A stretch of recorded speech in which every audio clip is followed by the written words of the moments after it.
नमस्कार दोस्तों। आज मैं आप लोगों के लिए योगेश दीक्षित जी की एक सुंदर सी रचना घुटन भरे एहसास लेकर आई हूँ। कहानी अगर आपको पसंद आती है तो इसे लाइक और शेयर कीजिएगा, और अगर हमारे चैनल पर नए हैं तो प्लीज़ इसे सब्सक्राइब ज़रूर कीजिएगा। चलिए कहानी शुरू करते हैं। घुटन भरे एहसास। सहने की आदत पता नहीं कैसे लग गई कि मौसम के बेरुखेपन का एहसास भी नहीं होता। चाहे गर्मी की चिलचिलाती धूप हो या सर्दी की बर्फीली हवाएं या बरसात की मूसलाधार वर्षा, सब आसान सा लगता है। काली भयावनी रातें भी अब नहीं चुभती, तपते बोझिल दिन अब नहीं टीसते। एक लंबा समय गुजर गया इनसे बतियाते जूझते, कुछ पहचान सी हो गई है। ये लंबे दरकत अब भी वैसे के वैसे, सागर की रेत भी वही है, लहरें वैसे ही उफनती है। मैं ही बदली हूँ, पहले सा एहसास कहाँ है। खामोश निगाहों में कुछ टिकता भी तो नहीं। यह मेरे साथ ही होना था, नहीं पता था। जिसे अपना देवता समझा, सर्वस्व माना, पूजा, उसी ने रद्दी कागज सा फेंक दिया। तुम मेरे इस रूप की तारीफ करते थे ना, कि ये आँखें जिस पर टिकेगी वह विचलित हो जाएगा, ये गेसू जिस पर उड़ेंगे वो विभोर हो जाएगा, ये अधर जिसे छू लेंगे वह तड़प ही उठेगा। पर ऐसा कुछ नहीं हुआ। मेरा आंचल इन्हें देहाती दिखा अविनाश। मेरे गेसू इन्हें ज़रूरत से ज़्यादा लंबे लगे, अधर कांति विहीन लगे।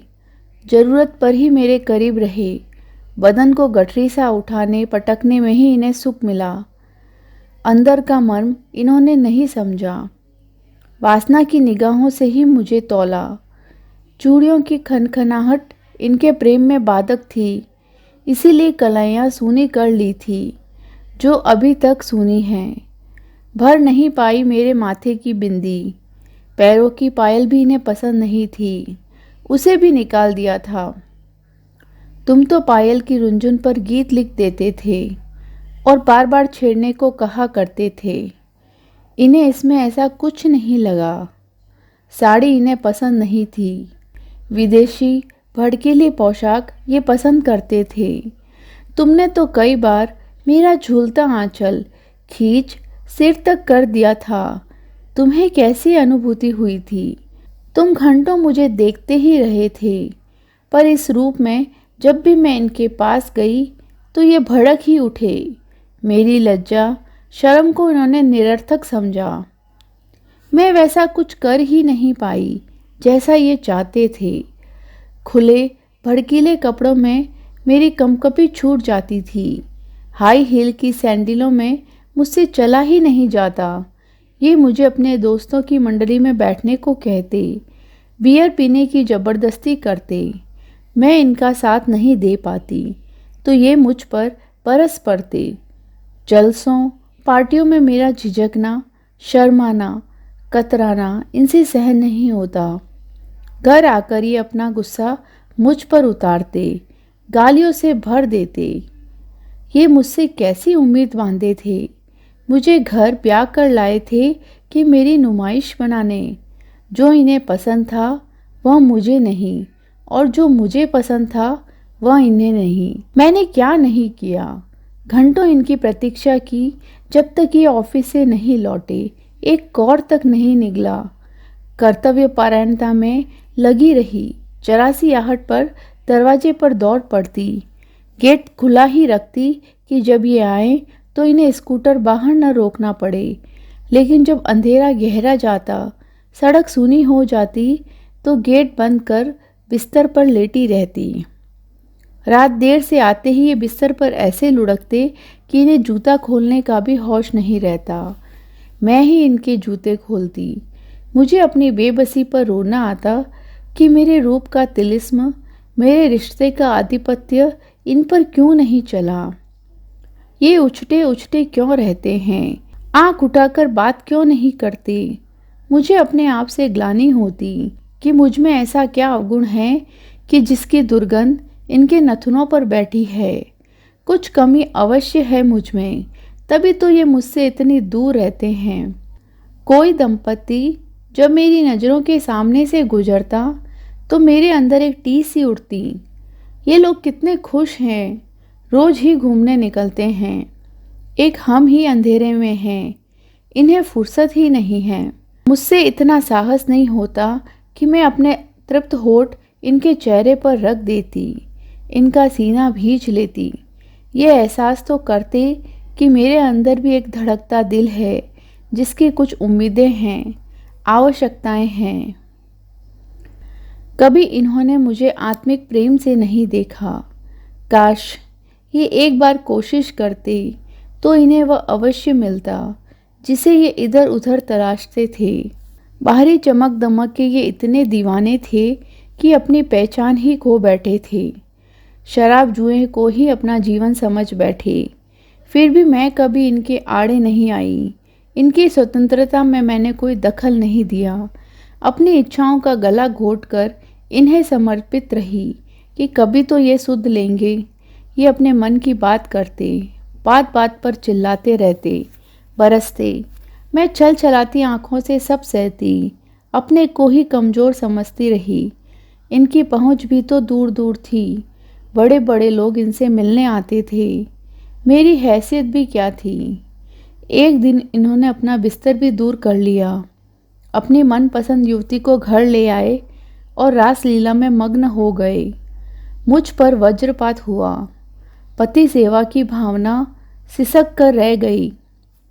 फिर भी मैं चुप रही। मैंने कुछ नहीं कहा। अगर कहती भी तो ये कहाँ सुनने वाले थे। मुझे धक्का मारकर घर के बाहर कर देते। गुस्सा तो इनकी नाक पर ही चढ़ा रहता था। जब इन्होंने मुझसे बात करना भी छोड़ दिया और मेरी इन्हें कुछ फिक्र भी नहीं हुई, तो मैंने अपनी ज़िंदगी की एक अलग रेखा खींच ली। बीमा कार्यालय में नौकरी कर ली। अर्थ संकट टला।